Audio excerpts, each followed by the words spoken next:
There you go, biglang dumating si Ashley. But, ang tagal no. Binubuli na ako ni Rose. Maktol ko. Hoy, ako nga itong binubuli mo. Ikaw na. Buntis ka, pasalamat ka't mahal kitang bruhita ka. Hindi mo ari ni Rose kung tatawa ba ito o may inis sa akin. Ang dangal ko nila magmuna. Pasalamat ka. Talaga babae ka. Love you too, friend. Pero wala ka pa ding, kipay. Ani ko sabay tawa ng malakas. Ewan trip kong. Asarin ngayon si Rose. Magsitigil nga kayong dalawa, tapusan na natin. To. May emergency pa akong pupuntahan. Tinginan kaming dalawa ni Rose, at sabay din na. Napatingin kay Ashley. Mabilis ang bawat galaw nito. Nakalapag na sa harapan nito ang isang high-end laptop. Mabilis din ang pagtipan nito sa keyboard. Halos hindi ko na nga masundan ang bawat galaw ng mga daliri nito. Dahil sa nakikita na puno ng katanungan ng aking isipan. Kahit ako na isang hamak na secret area, na halos araw-araw nakaharap sa laptop matagal-tagal. Pabago matapos sa pagtipa. Pero itong si Ashley. Parang sinaniban ni Flash. Ang bilis kasi parang. Hindi isang simpleng nurse itong kaibigan namin. Nagtatrabaho ka ba sa isang typing job, Ashley? Biglang tanong ko. Ha? Gulat itong napatingin sa akin. Naging uneasy ito bigla, naging malikot din ang mga mata. Nito. Na animo ay naghahagilap ng isasagot sa kanya. Isa siguro yan sa part-time job mo.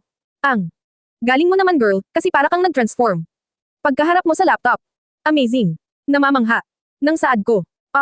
Oo, tama. Medyo tabangi pa ang pagtawa nito. Nagkibat balikat na lang ako. Dahil kahit ako nga. Pinangarap ko din mag-part-time sa Metso kahit taga. Hugas ng plato papatusan ko pa. May regular na. Akong trabaho naghahanap pa rin ng sideline. Itong kaibigan ko pa kaya. Ang alam ko hindi enough ang sahod ng isang nurse. Kaya hindi niya talaga masisi. Ang kaibigan. Ito na. Tingnan nyo, abandonadong building na. Diba? Boses ni Ashley ang nagpabalik sa kanya sa realidad.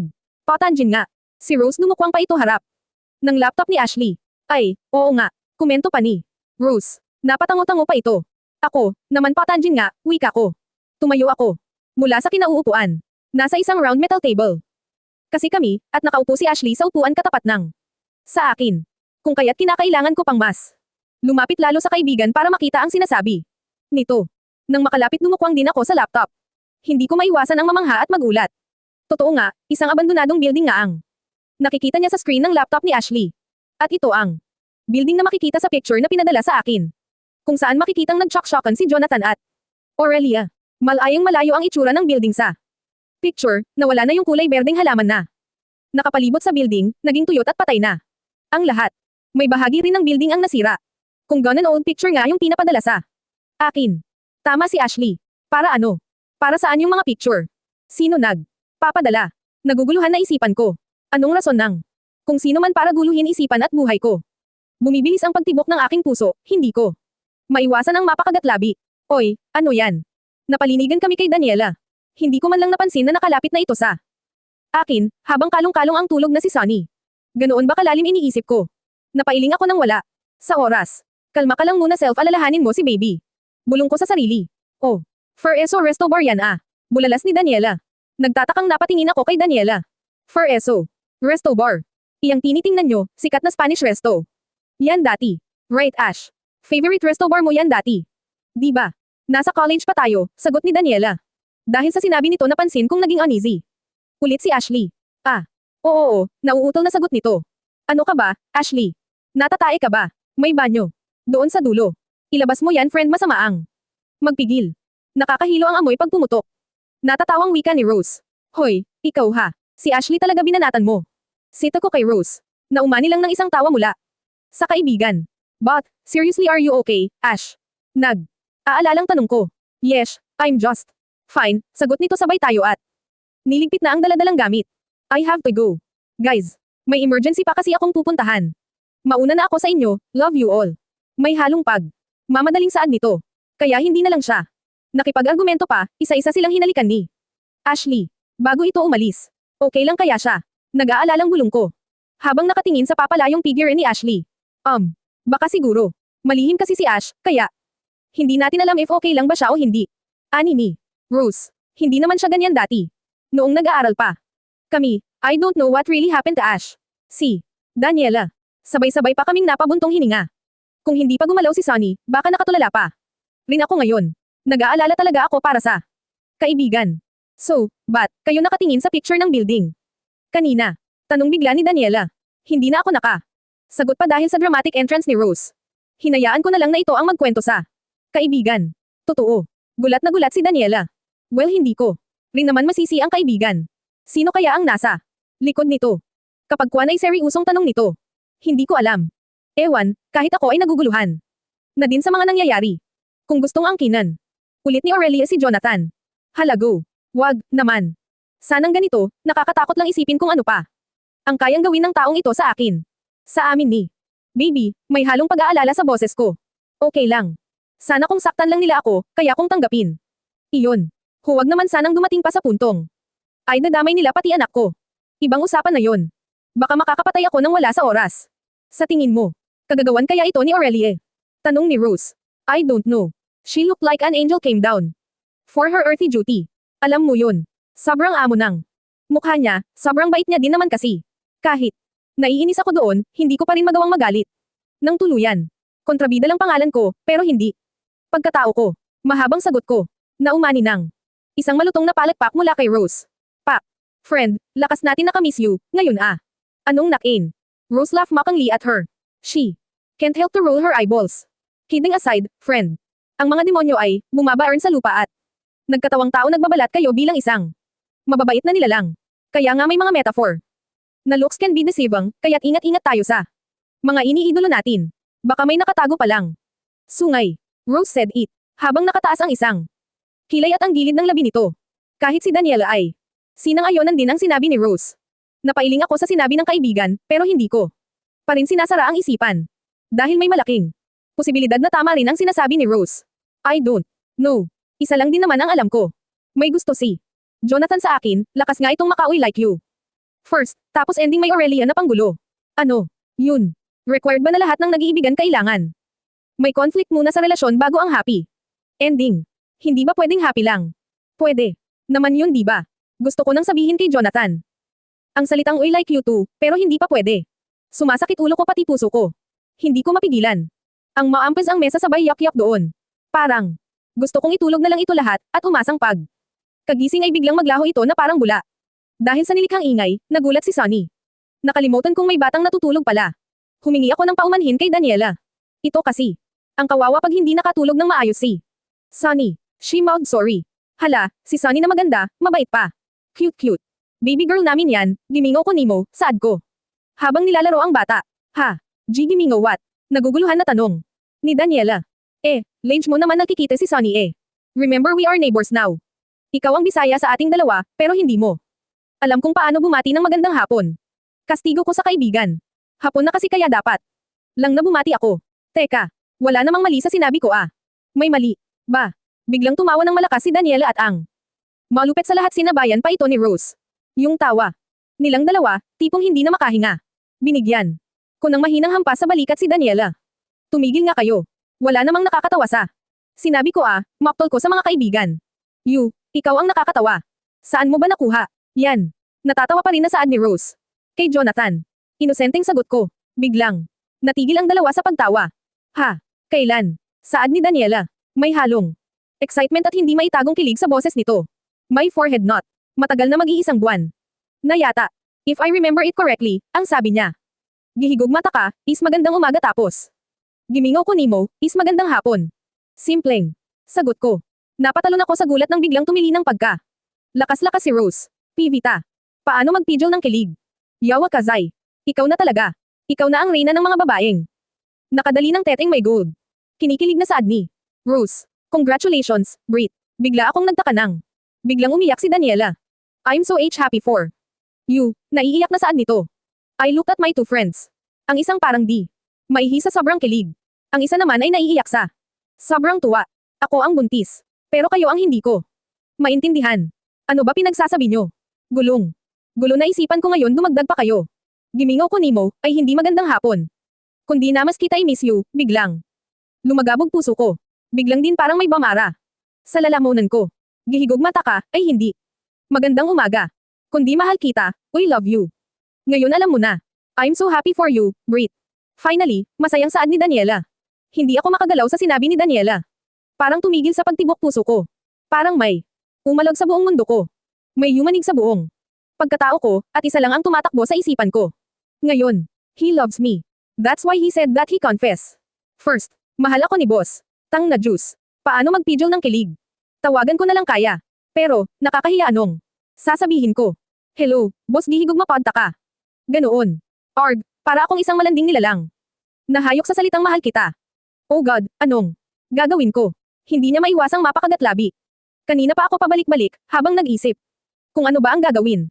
After kong malaman, kung ano ang ibig sabihin ng mga salitang iyon. Gusto nang. Puso ko na makita ang binata and serve her heart in a silver platter. In short, ay aalay ko rin ang puso. Kasama na ang kaluluwa sa binatang sinisinta. Pero nagtatalo ang puso't isip niya. Isipan niya na mismo ang pumipigil sa anumang gagawin, katwiran ni isipan.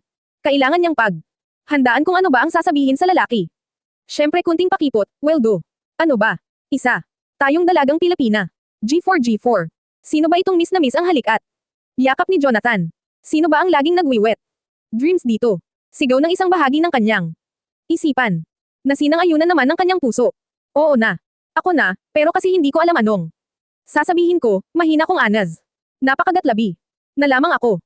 Isa pa sa kinaiinisan ko ay si Jonathan. Ang binata naman ang nakikipaglaro ng hide and seek. Ang loko simula noong binaliwala ko. Ang confession nito, ang pauwi like you, nito. Hindi na. Ito nagpakita, at hindi ko na ito lagi naabotan pagka. Gising ko sa umaga. Tulog na tulog din ako pag dumarating ito. Kasalanan ko din naman kasi iyon. Ayan tuloy na karma na yata ako. Arg. Langya ka boss ang sakit mo sa bangs. Nanggigil na sigaw ko. Napatalon siya sa gulat nang bumulaga sa harapan niya si Tita Minerva, ang ina ni Jonathan. Pagkaalis ng mga kaibigan niya kanina, ang ginang naman ang bumisita sa kanya. Well, simula noong malaman nitong buntis siya lagi na itong pumupunta sa bahay ni Jonathan at lagi siyang banibisita. And gusto niyang palakpakan ang ginang hindi pa lumalabas si baby, puno na ang nursery room ng mga gamit nito. Courtesy ta Tita Minerva, halatang excited talaga itong maging lola. Napalunok siya nang wala sa oras, naalaala niyang maglalato dapat sila ngayon, dahil sa pagiging lutang niya ay nakalimutan niya na ang dapat gawin. Tita Minerva, nahihiyang saad niya. Oh snap it out. How many times do I have to tell you, stop calling me Tita Minerva, just a simple Mama will do. Come on, now. Let's eat, it's dinner. Time kanina ka pa dyan. Ako nahihilo sa ginagawa mo. On a contrary pregnant woman needs exercise. But, not like that. You just keep on walking circle. Ani ng mabait na ginang. Hindi niya maiwasang pamulahan ng mukha, Mama. Good, now let's eat. Ani nito sabay hawak sa braso niya. Don't worry my son loves you, and then she playfully winked. Pakiramdam niya. Umakyat lahat ng dugo niya sa katawan, at tumambay sa buo niyang mukha. Pipu. Oo, alam niyang mahal siya ng binata, kanina lang actually. But coming from his mother's mouth, it's a different story. I've heard you, keep on blubbering about the way my son confessed to you. Blah. Blah. Will, you can't blame him. He waited and searched for you. For us. Long as I remember, and finally you're here. Maybe, it overwhelmed him and don't know what to say. Dahil sa sinabi nito, bigla siyang napahinto sa lalakad. Agad niyang hinarap ang ginang na may tatanong na mga mata. Ano po iyon? Naguguluhang tanong niya. I assumed, he didn't tell you. Right. Isang mabilisang iling ang kanyang sagot. Oh, boy. Will. Might as well you better ask him. He's on his way home. As we speak, pinauwi ko ng maaga, saan nito? Ngunit hindi nakawala sa kanyang paningin ang malalim nitong paghinga. I'll be honest with you. All I wanted for my grandson or granddaughter was to have a perfect family. Maybe I go overboard with the word perfect, but at least to have a complete happy family. Please make it come true, Brittany. Pagsusuma mong wika nito. On what she said. Parang gusto niyang maiyak sa tuwa. Napakaswerte niya at may manugang siyang mabait. Oo, manugang niya na si Mama Minerva. Nawala na lahat ng hiya niya sa katawan. Thank you, Mama. Bukal sa pusong saad niya. Hindi ko po alam kung ano ang sasabihin ko sa kanya. Pero ngayon marami ng tanong sa isipan ko. Na kailangang sagutin ng anak niyo, nakangiting. Saad niya. Hindi niya na may tago ang sobrang saya at nagawa niya pang yakapin ng mahigpit ang ginang. What did I miss? Mama Minerva and I looked at the man standing at kitchen's doorway. Arms folded with his perfect physique, paired with his to-die for Armani suit. Commercial toothpaste smile, and well-shaved face. At, kahit nasa malayo'y naamoy ko pa ang natural nitong amoy, na hindi mo maamoy sa ibang lalaki. Is this possible? Ganito ba ang in love? Or should I say, pagmamahal na nasukliin? Masarap sa pakiramdam, parang may mga paro-paro pa na nagliliparan sa paligid nilang dalawa. Mas gumanda. Lahat ng bagay, the way I look at Jonathan seems surreal. May nakalimutan lang ako mga anak, kunin. Kulang ha. Iwan ko muna kayong dalawa, siyaw. Mama Minerva smiled wickedly and winked at me. Parang hindi siya makagalaw sa kinatatayuan, Teka lang Pipo, pidyo niya sa ginang pero parang wala itong narinig. Deri-derecho lang ang paglakad. Nito, huminto muna ito sa harap ni Jonathan. Hinalikan ang pisngi nito sabay kumari pa ng alis. Di ba gutom kay kayo, mahinang naibulong. Nya na lang. Hey, how are you? I am fine, the baby's fine. I am good, we're good, nauutol na sagot niya. Napakagatlabi na lang. Siya dahil sa inasal. Are you okay? Nagtatakang tanong nito. Good, yeah I'm good, but, ganoon. Kanina planado na lahat ng sasabihin niya alphabetical order pa. Pero, ngayon nasa harapan. Niya na si Jonathan, biglang naumid dila niya, Blanca. Pautak niya. Hindi niya maiwasang mapapadyak, hindi siya mapakali. Naroong kinakagat niya na daliri niya. Nilalagay ang kanang braso sa bewang. Nagtatalo. Lahat ng hayop sa loob niya. This is it. This is the moment of truth, deal or no deal. Bigla niyang hinarap ang binata na kahit ito ay naguguluhan na. Din sa kinikilos niya. You. Bigla niyang saad sabay turo sa binata. Yes. Hindi magandang umaga ang ibig sabihin ng gihigog matita ka. Nilakasan niya na ang loob pero nauutol pa din siya. Why naman ganoon? Alam ko na kung ano ang ibig sabihin. You know. Pero alam ko naman kung ano. Sisigot mo. So why bother? May halong lungkot na saad nito. Bigla siyang nanghina dahil sa nakikitang kalungkutan mula sa asol nitong mga mata. Pero, di mo sinabi agad, akusa niya sa binata. Kapag sinabi ko ba agad? Maniniwala ka ba? Paniwalaan mo ba ang isa? Oo. Oo dahil may gusto din ako sa'yo. Pinutol. Niya na ang sinasabi nito at isinigaw ang mga salitang matagal nang nakatago sa puso niya. Gihigog mapagtaka. Natatakot lang akong ipakita. Dahil basta. Hindi niya masabing may Aurelia ka. At ang lalaki naman ngayon ang tulala at hindi makapagsalita dahil sa sinabi niya. What? Tulala ka? Oo, alam ko nakakagulat, ganyan din. Reaction ko kanina noong malaman kung hindi pala. Magandang hindi niya na natapos ang sisilite dahil sa isang matigas na katawan ang nakapulapat sa kanya ngayon. Oh, private. I'm beyond happy right now, bulong. Nito sa tenga niya. Pinapolanan din siya nito ng maliliit na halik sa ulo, sa tenga.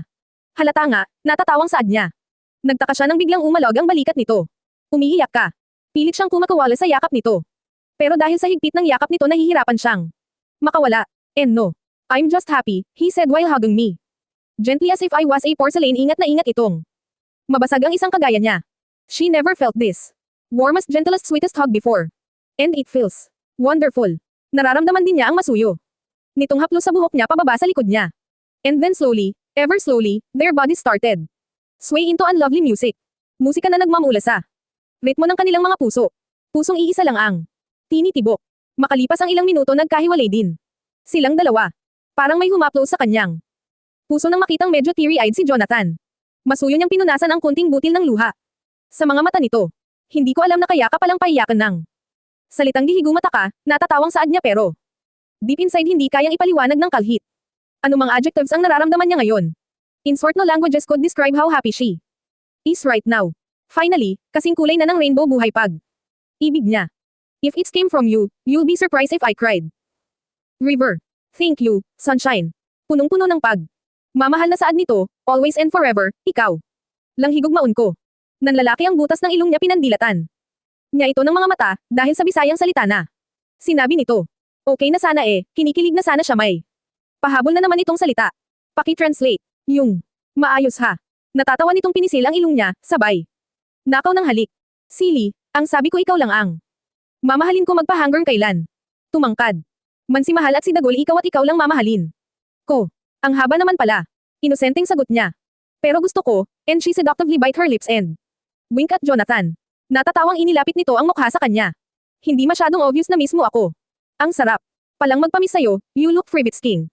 Seductive lioness right now, sunshine. Ikinulong ng malalambot nitong palad ang mukha niya at inatake siya ng isang mapusok na halik, na agad ay nagpalunod sa kanyang katinoan. Ginantihan niya din ito ng mariing halik na may halong pananabik at pag-ibig. Naramdaman niyang humigpit lalo ang pagyakap nito sa kanya. Para silang nakalutang sa alapaap ng mga oras na iyon, naghahalikan na walang humpay. Halos pigti na ang kanilang hininga ngunit ayaw pa din bitawan ang isa't isa. Naging malikot na din ang kamay ni Jonathan, kung saan-saan na lamang nakakarating. Animoy sabik na sabik itong hawakan. Siya, ganoon din siya sa binata. Sus Marius. Isang gulat na boses ang patihil sa kanilang dalawa. Nagpunta lang ako dito. Kasi gusto ko nang kumain, hindi ko alam na may nagkakainan na pala dito. Makauwi na nga lang. Nakakadisturbo lang ako dito. Anak, pahiram kay Ricardo, magpapahatid ako pauwi. Mahabang litanya ni Mama Minerva. Naumid ang dila nilang dalawa. Kaya isang tango na lang ang sinagot ni Jonathan. So, maiwan ko muna kayo, palom nito sa kanilang dalawa, ngunit hindi nakaligtas sa kanilang pandinig ang paaring nitong salita bago sila tuluyang iniwan. Mga kabataan talaga ngayon. Kung saan-saan na lang nagtutukan. Ang dami. Namang kwarto sa taas. Nagkatinginan silang dalawa ni Jonathan at sabay na napatawa. I love your mom, natatawang kumanto niya. I love her too, sagot din ni Jonathan at muli ay inatake naman siya ng isang maso yung halik. Lord, mukhang ihilang yata ang pahinga ko. Mamaya, mainit, mapusok. Walang halong inhibition iyon ang kasalukuyang nagaganap sa kanilang dalawa ngayon ni Jonathan. No holds barrier, she's willing to be naked and never be afraid. Nang may maalala siya. Hoy, teka lang, dito ba talaga natin gagawin? Magagalit si Lord, sus Marios. Pinipilit ko siyang itulak. Nasa kitchen pa silang dalawa, hustisya naman. May nakahanda pang pagkain sa mesa. At higit sa lahat, hindi lang sila ang tao dito sa bahay. Pero, parang hindi niya rin kayang pigilan ang binata. When I felt his heavy hand on my exposed super pregnant belly, I almost ran out breath, and everything was filled when I felt his hot kisses on my shoulder up to my neck, until it reaches my earlobes. Sorry Lord. Napakapit siya ng mahigpit sa mahogany table na nasa kanyang likuran. At parang isa siyang masarap na putahing nakahanda kay Jonathan. I'm hungry. And I love dessert, you are the dessert that I'm craving for a long time, sunshine. He said with a victory grin. His fingers brushed the underneath of my bra, lightly trickling over my skin. That is now covered in chills. And I let out a heavy moan when he finally cupped my erect bar 34 stone. Oh, ang tanging nasabi niya na lamang. Tama si mom, ni maraming kwarto sa taas, baka naman, humihingal na yuzel niya. Ang tagal kong tiniis na hindi kahawakan. Sunshine. Hindi niya na kayang magtiis pa, kasabi noon bigla nitong hinawakan ang kanang kamay niya. Sabay lagay sa harapan nitong may anakandang gising na gising at higit sa lahat galit. Nagalit. Napaawang kanyang mga labi. Feel that. Gusto niya nang lumabas, Sunshine. Please, be a good girl. You don't know how hard it is to see you every day, but I can't touch and freaking hold you. You're so close yet di 4 million so far, nangungusap ang asol nitong mata. Nagmamakaawa, sino ba naman? Siya para tanggihan ito. Napalunok siya nang wala sa oras. Iba pala. Nagagawa ng pag-iinarte niya. Yan arte pa more. Ikinaganda natin, yan te. Sigaw ng malanding bahagi ng kanyang utak. Nakahawak pa din ang kanang kamay niya sa bukol ng panatalon nito. At wala sa sariling. Hinihimas niya iyon pataas pababa, she was giving his body one great massage from the outside. At klarong-klaro ang malaking epekto nito kay Jonathan. Sunshine. Di 4 million. Mariin nitong naipikit ang mga mata habang lumalalim na ang paghinga. Such 80s, ani nito sabay dukwang sa kanya at ginalugad ang hiwaga ng kanyang mga labi. Naglakbay ang mga labi nito sa tenga niya at malayang dinilaan iyon at ipin 4S0K pa ang derla sa loob. I can't help the grounded followed by a moan. Boss. Nabitawan niya ang galit na galit nitong alaga at napahawak siya ng mahigpit sa binata. At mainit na tinugon ang nag-aalab nitong halik ng angkinan. Ulit nito ang kanyang labi. Lunod na silang dalawa, at nararamdaman niya na ang kamay ni Jonathan. Nang hawakan nito ang waistband ng kanyang cotton shorts, sa kadahan-dahan iyong ibinaba. Sabi ni Ma'am Minerva, ubusin daw natin yung ulam na niluto niya, tsaka ang dessert. Ang bait. Talaga ni Ma'am Carney, na pa ako nagugutom eh. Night shift pa naman ako ngayon, galing ang boses na iyon sa hallway papasok sa kusina. Parang sinapian siya ni Incredible Hulk at malakas na naitulak ang binata. Sabi naman sa'yo. Maraming kwarto sa taas. May halong akusa sa boses niya. At mabilis ang naging kilos na inayos ang sarili. Ibinaba niya ang damit na nakaangat, pati ang cotton shorts na nakababa kunti. Who said having a bodyguard was a good idea? Narinig niyang maktol ng binata. Ask yourself. Natatawang balik tanong niya. Oh, Ma'am Brittany, Sir Jonathan. Magandang gabi po, bati ng isang bodyguard na medyo may idiran na. Nasa likod nito ang tatlo pa nitong kasama na mas bata at maskulado ang katawan. Typical body build of a strong bodyguard. Kuya Bert, magandang gabi din po. Magiliw. Dinabati niya. Kakain pa lang kayo ma'am, sir. Naku, pasensya. Pabalik na lang po kami mamaya, nahihiyang. Napakamot na lang sa ulo si Kuya Bert. Sige po. Ma'am, sir. Pasensya. Nako. Manong kumain na po kayo. Mamaya. Na lang po kami kakain po. Di, pa naman ako. Gutom. Kami pala, nilinggan niya ang binatang. Halos magkadikit na ang kilay. Hoy, umayos ka. Nga, sita niya sa binata. I'm hungry. Biglang nanlaki ang mga mata ni Brittany. Ha, gutom ka pala. Ba't di, musi na. Not food.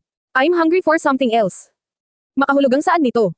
At walang ano-ano ay maingat siya nitong binuhat. Ala bridal style, napaawang ang kanyang labi, at mabilis na napahawak sa matitigas nitong balikat. Teka sandali. Natatarantang yuzel niya. Don't talk. Madiing wika nito. Humarap ito sa mga bodyguard na nakatulala ng mga oras na iyon.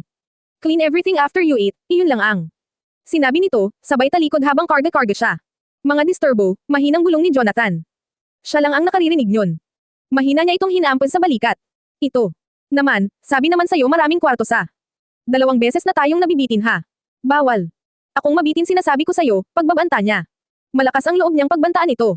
Dahil malayo na sila sa kusina at wala nang makaririnig pa. Nagiging wild ka. And I love that, then he winked. Hoy. Hindi isang beses lang yun. Napaka naman nito. Hindi na pwedeng maulit, yun. Iba na ngayon magagalit na si baby may ipit daw. Kawawa naman si baby kung ganun nga. Mahinang maktol niya. Pero may umilo na. Bumilya sa kanyang isipan. Baka pwede side view. Tama, side view na lang. Biglang natawa si Jonathan di ito makapaniwala. Sa kalukuhan niya sa buhay, umaalog pa ang balikat nito habang tumatawa. Side view din. Ibinaba siya nito sa harap ng pinton. Hindi niya man lang napansin na nasa harapan na pala sila ng kwarto nito. Napalunok siya nang wala sa oras. Mapapasabak ata siya sa side view ngayon. Now, let's see how your side view works. Kinabukasan. Kuya Bert. Hello po, maganda po ako this morning. Magiliw kong bati sabay kindat kay Kuya Bert. Pag labas ko ng bahay siya na agad ang aking nakita. Natawa ito sa ginawa niya. Masaya tayo mama. Ay, naman. Dapat nga sa bawat araw na sumisikat. Si Haring Araw, sasalubungin natin ito na may ngiti at galaw sa ating mga puso. Ganito pala nagagawa ng in love na kahit ang pagsikat ni Haring Araw ay kay sarap sa pakiramdam. Bakit kahapon? Samba ko pagmumuka. Ma'am. Nahalikan lang kayo kagabi gumaganyan. Na kayo. Giliw na sagot nito at sinabayan pa ng malakas na pagtawa. May pabuhat-buhat pa kayo. Ang sweet naman. Sana all. Ikaw. Hoy. Ang chismoso mo naman Kuya Bert. Sige tawa ka lang dyan wala kang almusal ngayon. Wika niya na may halong pagbabanta. Got omen kasi. Ito, halata naman kagabi ito ang pasimuno ng lahat. Pero, syempre hindi niya naman pwedeng gutuman. Itong mga to, lalo na itong si Kuya Bert may alagang anaconda pa yata sa tiyan nito. Ang laki kasi ng tiyan. Lakas pa ng loob at naging bodyguard niya pa ito. Ito naman si Ma'am Brit, na mabiro. Alam nyo. Ba yung joke ma'am, natatarantang saan nito? Napakamot pa ito sa buhok nitong malapit ng mapanot. Kuya Bert. Alam ko kasi joke lang din yung sinabi ko, natawa siya masama talagang got omen si Kuya Bert. Biglang umaliwalas ang mukha nito dahil sa sinabi niya, Kuya Bert, favor naman gusto. Kung pumunta sa office ni Jonathan. Nabuburyo na. Ako dito sa bahay, para na akong preso nito. Pakiusap niya. Si Kuya Bert kasi ang head ng mga bodyguard dito. Lahat ng lumalabas at pumapasok dito sa bahay ay sa kanya dumaraan. Kaya ito agad ang pinapaki. Usapan niya. At isa pa close silang dalawa. Food lover. Loves their own kind. When food is life, everyone is. Your friend no need to question that. Ma'am kasi. Hindi niya na ito pinatapos sa pagsisalita. Agad niya itong nilapitan at nilabas ang daladala niyang carrot cupcake na nasa box. Gawa niya ito kagabi. Dessert niya sana, di niya lubos akalain na siya pala ang magiging dessert. Ito Kuya Bert, besties tayo. Di ba? Gagawa pa akong marami niyan simula bukas. Ano deal or no deal? Sinabayan niya pa sa pagtaas. Baba ng kilay. She's making a deal here, no one should interfere. It's forbidden. Deal ma'am, mabilis nitong kinuha ang box. Sabay hansulot. Yan gusto ko sa'yo Kuya Bert. Kaya besties tayo Tumatayin kung saan niya at tinapik niya pa ang balikat nito. Ngayon, ilabas niyo na ang kotse kuya. At tayo ay lalarga. Bisitahin natin si Honey my loves. So sweet, kinikilig na turan niya. Areglado ma'am. At agad itong nawala sa paningin niya. Masaya siya at sa wakas makalipas ang isang linggo. Makalalabas na siya ng bahay, mabibisita. Niya pa jowa niya, nakatutuwang isipin na may label. Na isang malaking question mark. May end. Game na silang dalawa. Gusto niyang pumalakpak sa tuwa. Wait for me. Bossing kung sa akin lang malantad. Pagdating sa building ng opisina, bigla siyang taka, pakiramdam niya parang may nag-iba. Kanina, niya papilit na binabaliwala ang mga matatalim na tingin na pinapukol sa kanya. May nakita pa siyang 2 babae na nagbubulungan sa isang tabi. Habang nakatingin sa kanya, halatang siya ang uusapan. Teka, anong meron? Kahit siya ay naguguluhan. Pero pilit niyang winawaksi ang lahat. Naglalakad siya patungo sa elevator na malapit. Nang magsara, may nakita siyang 3 babae sa Loob yun. Sinenyasan niya ang mga ito gusto niyang sumakay sa elevator. Ngunit parang walang. Nakita ang mga ito, inirapan pa siya ng isang babae. Habang ang dalawa ay nakataas ang kilay. Hangang. Nakasara ang pinto ng elevator, hindi niya na ito. Naabutan pa. Di 4 million. Ano ba problema ng mga babaeng iyon? Ngayon lang ba nakakita ng maganda? Maktol niya. Ngayon kailangan niya patuloy antayin ang pagbaba ng elevator. Ano ba problema nila? Halatang iniiwasan ako, wala naman akong sakit. Medyo. Nilakasan niya na ang boses. Kanina pa siya naiinis sa mga nangyayari. Sa wakas at bumukas na din ang elevator. Agad. Siyang pumasok. May nakita siyang babae na papunta sa elevator, halatang nagmamadali. And Brittany. Being a good Samaritan she is, hinawakan niya ang hold button ng elevator. Inantay na makapasok ang babae. Ngunit nang makitang siya ang nasa loob ng elevator, biglang huminto sa pagpasok ang babae. Sabay sabi ng, I'd rather be late, kaysa naman mahawan ng isang linta. May halong pandidire ang boses nito. Kung barilin kaya kita dyan. Ako na nga nag. Magandang loob, ikaw pa may ganang mag-inarte. Hindi ka pretty. Minsan ibagay sa pagmumuka ang pag-iugali ni Rita at naiinis na sabi niya sa babaeng di naman pretty. Mabilis niyang pinindot ang close button. Hindi mo ikinaganda iyan. Bahala ka. Manigas ka sana dyan. Single niya pa. Dito. Hindi nakawala sa kanyang paningin ang awang ng mga labi nito. Ha? Serves you right, ako lang ang pretty at may karapatang mag-inarte. Naiinis na talaga siya, at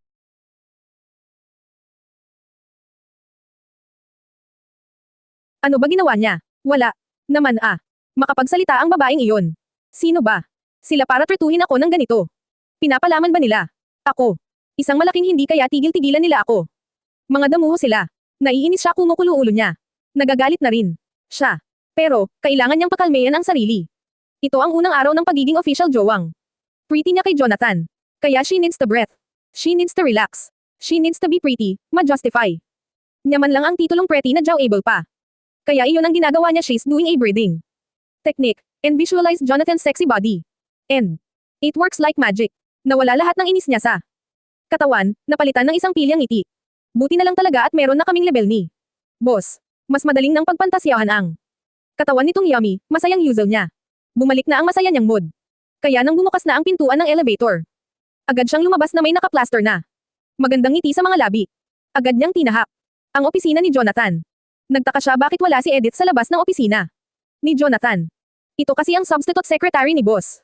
Hangat hindi pa siya nakakabalik sa pagiging secretary ng binata, hindi niya nalang pinansin iyon. At agad na lumapit sa pintuang nakasara. Gusto niyang i-surprise ang binata. Kaya dahan siyang lumapit sa pinton. Maingat niyang piniit ang doorknob. Gusto niyang pumalakpak kasi bukas ang iyon. Galing ni boss. Talagang sinunod ang utos kong huwag maglo-lock ng pintuan, nakabungis-ngis na saad niya. Dahan-dahan siyang sumilip sa pintuan. Titingnan niya lang sana kung ano ang ginagawa nito. At sisigaw siyang surprise.